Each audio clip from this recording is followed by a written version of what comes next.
Teaching थे जब adolescence से था उसमें 3 इवैल्यूएट्स ज्वाइन की थी और फिर मुझे समझ नहीं आ रहा था। यहाँ नहीं थी ना?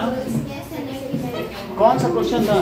तो वो किसी डॉक्टर के बारे में था कि जो इसमें कुछ एक्सोग्रेंट स्टेटमेंट ये सही वाला था और वाला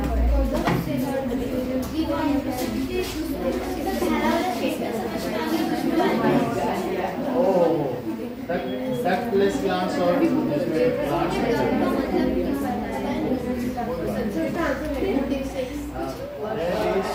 sweat glands, liquid oil glands do not release their secretion directly into blood. These glands do not have duct. So that is urinary glands ये करती हैं। तो 2 तरीके की ग्लैंडें बता दे रहे हैं। चलो अब देखिए कि कुछ ग्लैंड्स ऐसी होती हैं कि जिसमें डक्ट्स होते हैं। डक्ट्स का मतलब है कि ऐसे डक्ट, इसमें कुछ होगा, दीज आर डक्ट।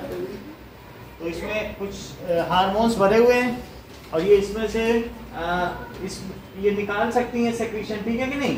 अब कुछ ऐसे ग्लैंड्स होते हैं जो डक्ट लेस होती हैं। तो दोनों ग्लैंड्स हम देखें। जैसे सेक्रीशन में तुमने कभी ये सुना है कि जैसे डक्ट टेप का नाम सुना है कि नहीं?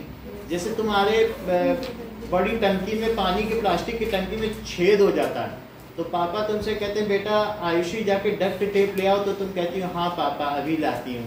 तो कहीं पर अगर कोई छेद हो जाता है तो उसको बंद करने के लिए जो चीज की जाती है उसको क्या कहते हैं? Duct. Duct means any opening through which something is coming out is called duct. इतनी बात तो तुम्हें समझ आ गई। अब सिर्फ हम लोग को ये देखना बाकी है कि डक्ट ग्लैंड्स क्या होती है और डक्टलेस ग्लैंड्स होती है। दो ही चीज तो समझ, डक्ट तो समझ आ गया ना, जिस छेद से कुछ निकले उस चीज को क्या कहेंगे? जैसे पानी अगर कहीं से छेद हो गया, पानी बह रहा है तो कहोगे उसमें डक्ट हो गया, और उसके लिए डक्ट टेप आता है, ठीक है। अब नाउ लेट अस सी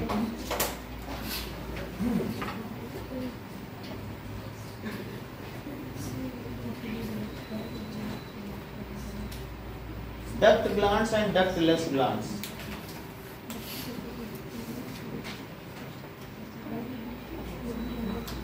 Now,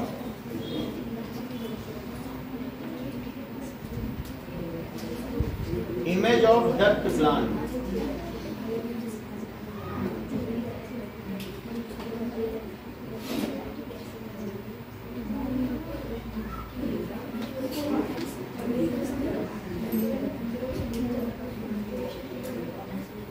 देखो अब इस चीज को समझो आप।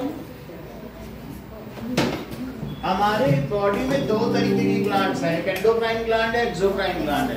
एक अंतःस्रावी ग्रंथि होती है और एक बहिःस्रावी ग्रंथि। जरा देखें, ग्लैंड सिस्टम समझ लें तो फिर कुछ पता चले।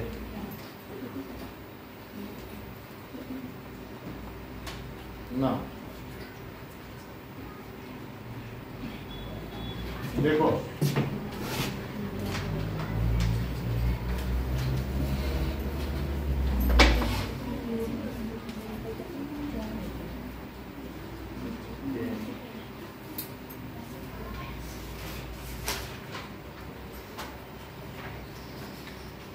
ये देखो 2 तरीके की ग्लैंड दिख रही हैं। तो तुमको यहाँ पे ये पता चल रहा है कि डक्ट कहाँ है। डक्ट कहीं दिख रहा है?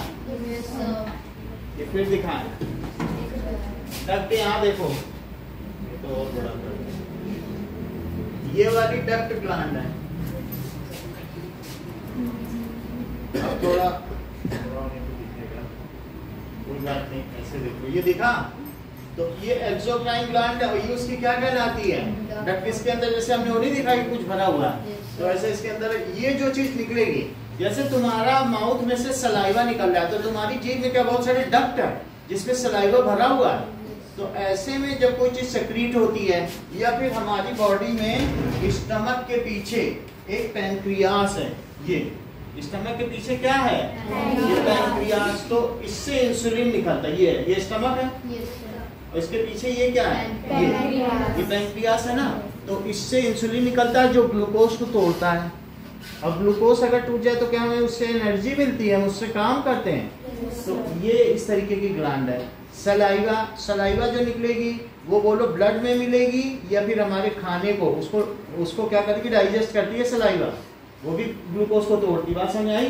तो जो डक्ट ग्लैंड होगी उसके सेक्रीशन ब्लड में जाएंगे। तुम्हारा जो स्टमक है ये पूरा डक्ट ग्लैंड से ही बना हुआ है। ये देख लो, ये जो स्टमक है ना, इसके अंदर ये पूरा क्या है, दैट इज डक्ट ग्लैंड। इसमें सेक्रीशन दिया जाता है। अब इसमें से जो भी है ये सब इसमें जाएगा कि नहीं? तो ये डक्ट ग्लैंड है। हाइड्रोक्लोरिक एसिड, पेप्सिन, म्यूकस, 3 चीजें निकलती हैं, तो वो सब इसमें जाएगा। ये भी डक्ट ग्लैंड है। तो बोलो डक्ट ग्लैंड के जो सेक्रीशन है वो ब्लड में मिलते हैं कि अदर देन ब्लड? ब्लड। तुम सुन ही नहीं रहे 10 मिनट से, तुमको समझा क्या रहा है? अभी हमने बोला कि माउथ में टंग है, टंग में डक्ट्स बने हुए हैं। ये जो जीभ है ना, ये पूरी टंग में डक्ट है। तो तुम सोच रहे हो कि मुंह में वो जो खून पीते हैं उनकी बात नहीं कर रहा हूँ, एम्पायर की, हम नॉर्मल लोगों की बात कर रहा हूँ। ये टंग है, तो टंग में ये ग्लैंड्स हैं और इनमें क्या भरा हुआ है? सलाइवा। तो जब तुम खाना खा रहे हो ये ब्लड पार्टिकल है, तो ब्लड पार्टिकल में ही तो इसके मिलेंगे। तो ये जो डक्ट ग्लैंड है, आयुषी बोलो, उनके सेक्रीशन किस में मिलते हैं? ब्लड में मिलेगा कि अदर देन ब्लड? यही तो पूछ रहा था मैं। So those glands which are duct gland. अब जरा दूसरा भी देखो, यहाँ पे ये अदर देन डक्ट ग्लैंड है, इसके बारे में भी तो सोचो। ये देखो जरा है। तो ऐसी स्थिति में जो एंडोक्राइन लिखा है पूरा दिखा देंगे। एंडोक्राइन ग्लैंड, इसमें कहीं डक्ट नहीं है, तो इसके सेक्रीशन किस में मिलेंगे? ये ब्लड की कैपिलरी, इसके अगल बगल होते हैं, बस ब्लड में जा देते हैं। तो अब तुम 2 चीजें एक साथ बोलोगी। those glands which are ductless, their secretion directly mixes with blood, and those glands which are having duct, their secretion mixes other than blood. वो चाहे फूड में मिले, चाहे सलाइवा में मिले या कहीं मिले। बोलेगा those glands which have ducts, their hormones. their hormones सही है। Those are ducts. Their hormones gets mixes other than blood, and those glands which doesn't have ducts, that hormone gets mixes with the blood. Repeat करो।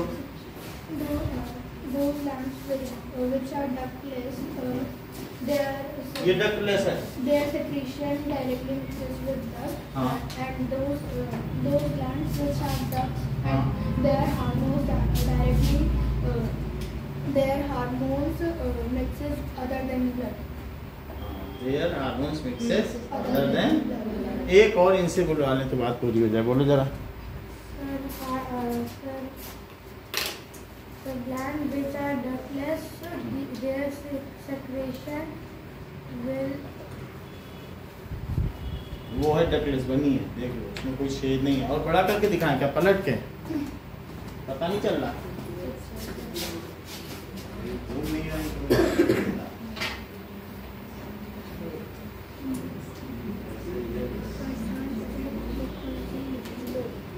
ठीक है, इसी को बड़ा कर देना। यही देखो, दिख रहा है ना? ये इसमें कोई डक्ट तो नहीं है ना? बोलो आप फिर, बताओ फिर। Their secretion will mixes with blood. हाँ। The gland which have duct, their secretion will mixes with। फिर से समझ लो, जो ऐसी ग्रंथियां जिनमें छेद होते हैं या कुल्हड़ होती है, डक्ट का मतलब कुल्हड़ और छेद के साथ, ठीक है, उनके जो भी हार्मोन्स हैं वो किसमें मिलेंगे?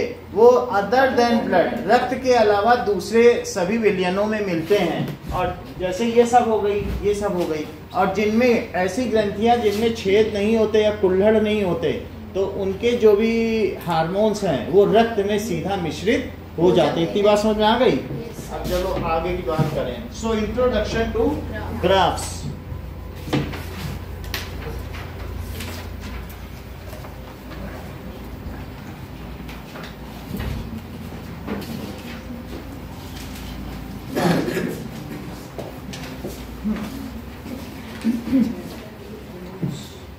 Now graphs are used for comparison purpose. तुमने कभी छोटी क्लासेस में बार ग्राफ देखा है? Yes, बच्चों को देखने के लिए, भाई इस हमारे विद्यालय में इतने बच्चे पास हुए, फिर अगले साल इतने, फिर अगले साल इतने। या अपने घर में ही तुम्हारे पापा का बजट है तो वो बच्चों पे 3,000 रुपए एजुकेशन में खर्च करेंगे, कमोडिटीज पर सामान खरीदने में, राशन में 10,000, किराए पे 8,000, ऐसे कुछ एक ग्राफ बनाया जा सकता है कि नहीं? ऐसे ग्राफ तुमने 7th में भी बनाए। तो वही चीज है कि graph helps us to understand the things prima facie. प्रथम दृश्य हम किसी चीज को सिर्फ देखते ही पता लगा लोगे, लिखने की भी जरूरत नहीं है। कई बार तुमने मैचेस भी देखे होंगे तो उसमें दिखता होगा ये टीम का ग्राफ ऐसे जा रहा है, ये ऊपर जा रही है। ऐसे बहुत सारे ग्राफ हैं, तो ग्राफ से हम पता कर सकते हैं। इवन जब तुम न्यूज़ देखते हो तो शेयर मार्केट भी ग्राफिकल तौर पर दिखाई जाती है। So many of the things, ये प्राइस राइज है या प्राइस डाउन है, वो भी ग्राफ के मेथड से दिखा जाता है। तो कोई भी देख के ग्राफ के चढ़ने को देख के बता सकता है कि वो कितना बढ़ा है और किस स्तर तक गिरा। ये बात समझ में आ गई कि नहीं? So graphs are the modes by which things can be explain in a better manner. ठीक है, तो ग्राफ पहली तरीके का होता है line graph. What is line graph? Graphs are, ठीक है, मैथमेटिकल इंस्ट्रूमेंट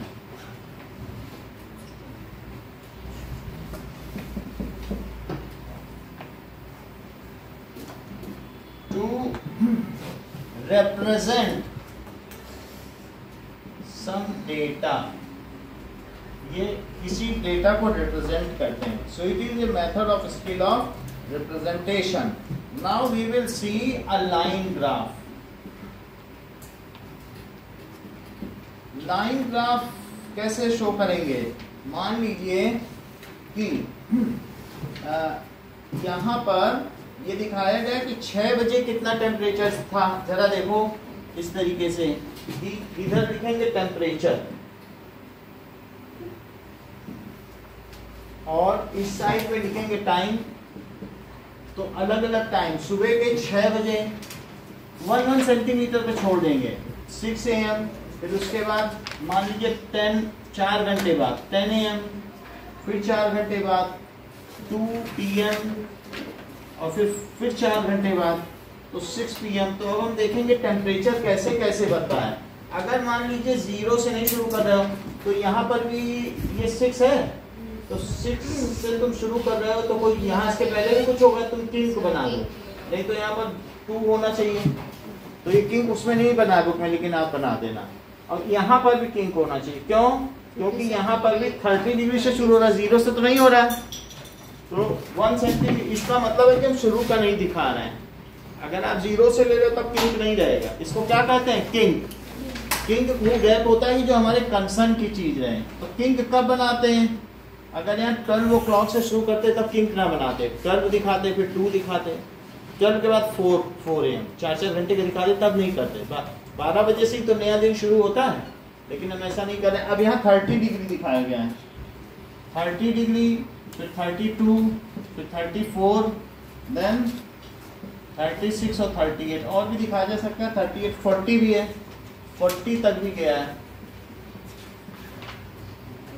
अब देखो 6 बजे कितना टेम्परेचर था, जरा देखिए तो 6 o'clock कितना है। ग्राफ देख के क्या आप बता सकते हैं? 6 o'clock पे सीधा ऊपर चले जाओ, देखो तो 6 o'clock पे यहाँ पे 37 जाएगा। तो ऐसे लिखना पड़ेगा, पहले 6 लिखना पड़ेगा फिर 37। कुछ लोग ऐसे भी लिख सकते हैं कि 6 AM और 37 डिग्री सेल्सियस, दोनों भी लिखा जा सकता है। अब देखो 10 AM पर जब सुबह हो गई तो वो टेम्परेचर, अब सनराइज हो गया तो इसी के ऊपर जाना पड़ेगा। और वो कहाँ तक?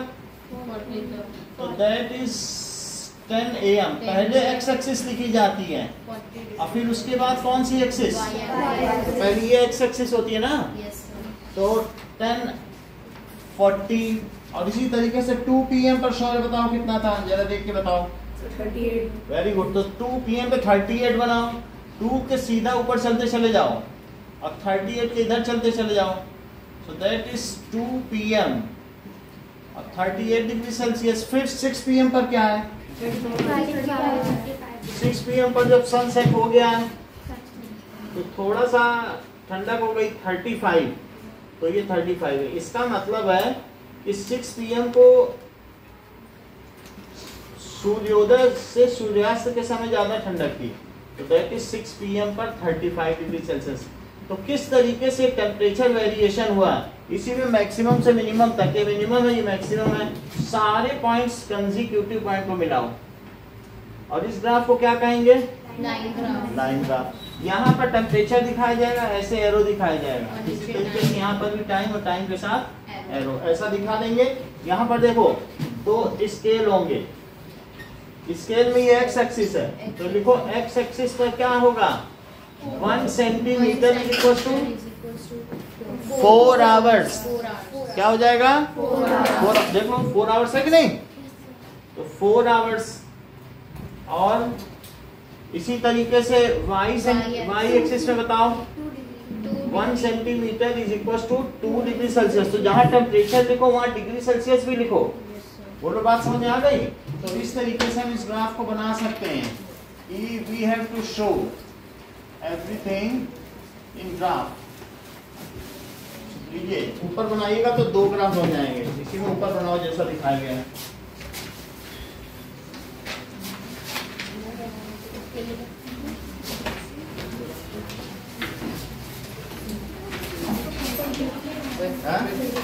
हाँ देखिए बनाओ।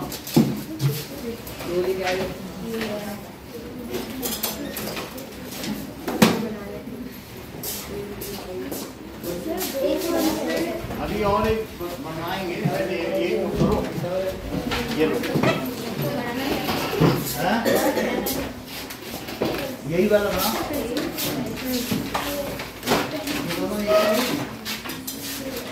ये तो किसी ने मिला दिया आपने,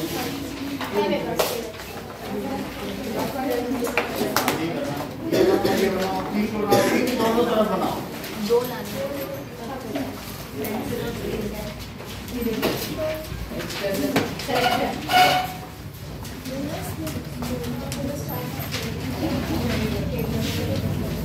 चलो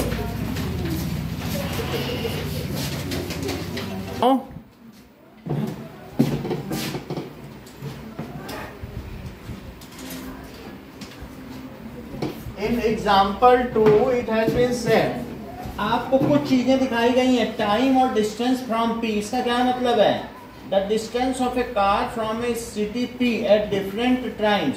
जैसे जैसे वो P से Q जाता जा रहा है तो उसका डिस्टेंस बताया जा रहा है। देखो एग्जाम्पल 2 देखो, यहाँ किंक है, यानी 8 बजे से शुरू हुआ, 8, 9, 10, 11, 12 और फिर 2 बजे तक पहुंच गया, 1, 2 और 3, इतनी बात है।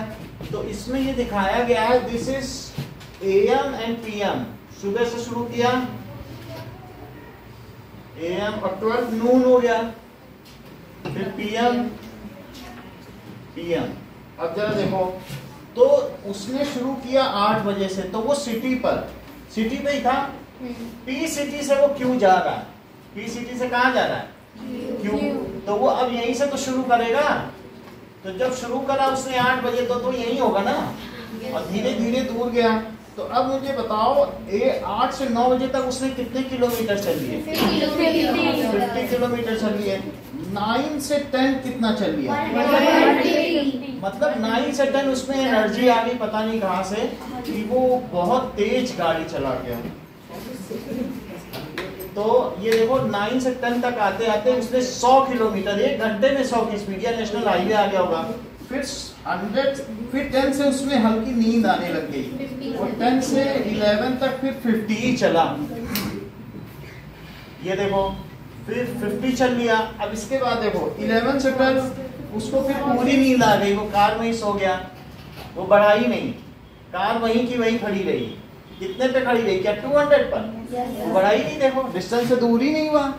अब 200 से अब उसने वो लोग 3 घंटे 2 घंटे में कितना चल गया बताओ, 2 घंटे में 200 से लेकर 350, तो 2 घंटे में इतना चला। अगर 2 घंटे में 150 चला तो 1 आवर में कितना चला। तो ये बताओ कि जैसे 250, ठीक है, 50-50 का बनाया है, 300 और 350, तो ये 350 पे मान लीजिए चला और 2 बजे तक चला, है ना। तो इसमें ये बताओ कि 9 से 10 के बीच फास्ट चला कि 12 से 2 के बीच? ये बता देते, क्योंकि 9 से 10 के बीच वो 100 किलोमीटर पर आवर चला। अब बोलो 12 से 2 के बीच कितने किलोमीटर पर आवर चला? क्योंकि 150 चला, एक्स्ट्रा कितना चला देखो, मैं कोऑर्डिनेट दिखाऊं। यहाँ क्या है, 2 PM पर कितना है 350 किलोमीटर, और बोलो 12 नून पे कितना है 200, तो इनका जरा डिफरेंस तो करो। अच्छा, तुमको ये बात मालूम है कि वेलोसिटी क्या होती है? Distance travelled upon time. तो पलक मुझे बताओ कि 12 से 2 के बीच कितनी डिस्टेंस चला और टाइम कितना लिया 2 आवर्स। तो बोलो कितनी स्पीड हो गई, इतने किलोमीटर और इतने आवर, 75 किलोमीटर। अच्छा, यहाँ भी निकालो 9 से 10 के बीच में वेलोसिटी। तो वेलोसिटी कैसे निकालोगे, इसका कोऑर्डिनेट बताओ। 9 AM और 50 किलोमीटर, ठीक है। तो अब ये देखो, ये 10 AM और 150 लिखेंगे कि नहीं? अब ये बताओ कि 9 AM से 10 AM के बीच कितना किलोमीटर चला? निखिल बताओ, क्योंकि इससे ये सब्ट्रैक्ट कर दो, और कितने आवर लिए इसको इससे सब्ट्रैक्ट कर लो। तो that is equals to 150 minus 50 और टाइम में लिख दो 10 माइनस 9, तो ये 100/1, तो 100 किलोमीटर और पर, तो 100 किलोमीटर पर आवर। सॉरी, मुझे ये बताइए कि वो 9 से 10 के बीच फास्ट चल रहा है कि 12 से 2 के बीच? रिया, किस बहुत अच्छी बात, किस टाइम पीरियड में वो सबसे स्लोवेस्ट है? 11 to 12, बल्कि वो सो गया, वो चला ही नहीं, उसने रेस्ट किया। बात समझ में आई? उसके बाद और ये बताओ 8 से 10 के बीच उसकी क्या स्पीड रही? और 1 ही घंटा लिया, तो 50/1 करोगे कि नहीं? 8 से 10 के बीच क्या स्पीड है बोलो? दिस माइनस दिस करो, यहाँ लिखो 8 AM और 0 किलोमीटर, दिस माइनस दिस और दिस माइनस दिस नीचे, जैसे मैंने यहाँ किया। That is x2 minus x1 और अपॉन t2 माइनस, यही वेलोसिटी होती है। तो कितनी है बताओ स्पीड यहाँ पे? This minus this upon this minus this, 50 kilometre per hour. 50 kilometre चला और 1 घंटे में चला। अभी और समझो, 9 से 10 उसकी स्पीड बताओ। रीडिंग बताने तो पता तो चले कि एक को समझ में आ जाएगा, सबको आ जाएगा। बोलो 10 से 11, मैं इसका कोऑर्डिनेट लिख दे रहा हूँ। ये कितना है 11 और 200। सही, अब तुम सीखने लग गई हो। 11 से 12 बताओ, क्योंकि दिस माइनस दिस ही 0 हो गया। अच्छा, ये बताओ 12 से 2 के बीच में ऊपर क्या लिखोगी? तो कितनी होगी? 150। और नीचे टाइम क्या लिखोगी? 2 hours। तो कितना आएगा? 75। आया कि नहीं? तो कैसे किया बोलो? 350 और माइनस, और टाइम में क्या लिखे बोलो शौर्य? यहाँ क्या माइनस क्या करें? दैट इज यही 2 घंटे हुए, 2 से 12, तो 2 आवर्स हुए कि नहीं? तो दिस इज 150/2, तो कितना हो गया वेलोसिटी? 75 किलोमीटर। अच्छा, ये बताओ कि एक तो 0 किलोमीटर पर आवर है, वो टाइम का ड्यूरेशन कब से कब तक है जब वो 0 चला? बताओ, इसमें देखते हैं। अच्छा, फिर 50 किलोमीटर पर आवर कब से कब तक चला बताओ?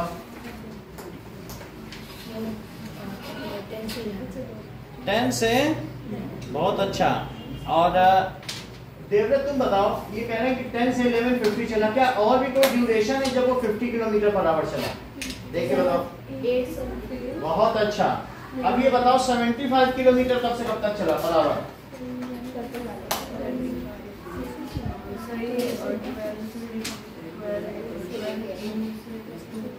100 किलोमीटर पर आवर कब से कब तक चला? 9 AM से फास्टेस्ट कब से कब तक चला? दिव्यांशी फास्टेस्ट कब से कब तक चला? 9 AM से 10 AM. स्लोवेस्ट कब से कब तक चला?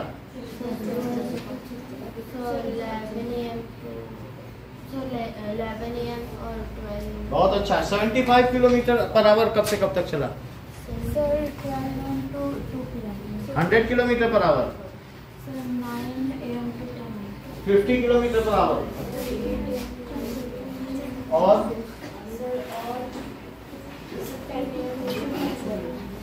11 AM। 11 AM to 12 PM की दूसरी क्या स्पीड थी? 8 AM to 9 AM क्या थी? ठीक है, इतना ही देखिए। ये रख लो, इसमें कल करेंगे फिर।